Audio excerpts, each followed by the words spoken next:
So when I look at people who are in privileged situations, and all of us in this room are privileged at some point, when you are privileged, you have the opportunity to choose whether to think about it or not. And so we have to be able to acknowledge our own privileges and being able to take a look back and be able to help someone else. So we can't even heal from this disease unless we do what? First, acknowledge that it exists. And to do that, we have to stay away from that idea of color blindness that we hear so often. And the challenge with that color blindness, because a lot of white people will talk about color blindness from a good place, right? But what they do is inaccurately put everybody on the same playing field when they do that. And that can happen because it's just untrue. The other part is it comes with good intentions many times, but it also dismisses every experience that a person of color may have had based off of their race to shape them into the person that they are today. There's no such thing as color blindness. When you see me, if you tell me, well, I don't see color, you have dismissed most of my childhood and a whole bunch of the stuff that happened to me on the way till now.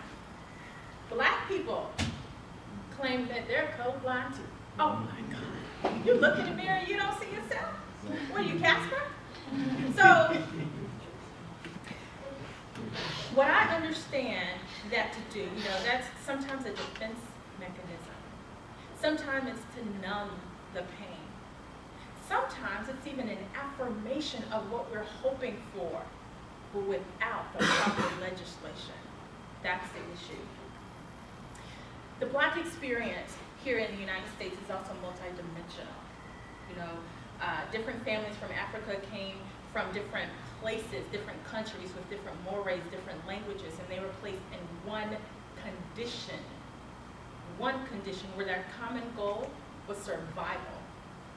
This is often misinterpreted as a Black culture, not the same thing. There were Blacks who were born free in different places in Africa, catapulted into slavery, and brought here. Then there were those who were born and died in slavery here. Then there were those who were born in slavery and emancipated by their body, but not through the minds of the rest of the community. And during this transition, religion was huge. Anybody see 12 Years a Slave?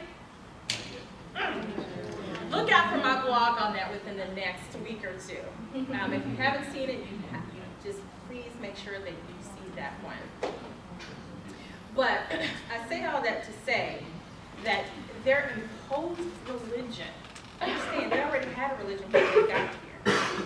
A lot of their religions, again, weren't even the same. You had folks who, some of them were Muslim, some of them were believed in Iba, which is Yoruba. There are a lot of different ones.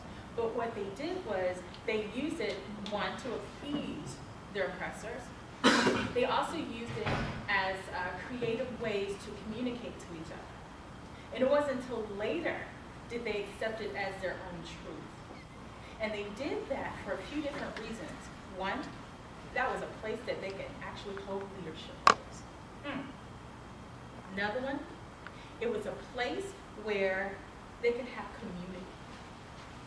Third, it was a metaphysical tool for them to survive. And that was necessary.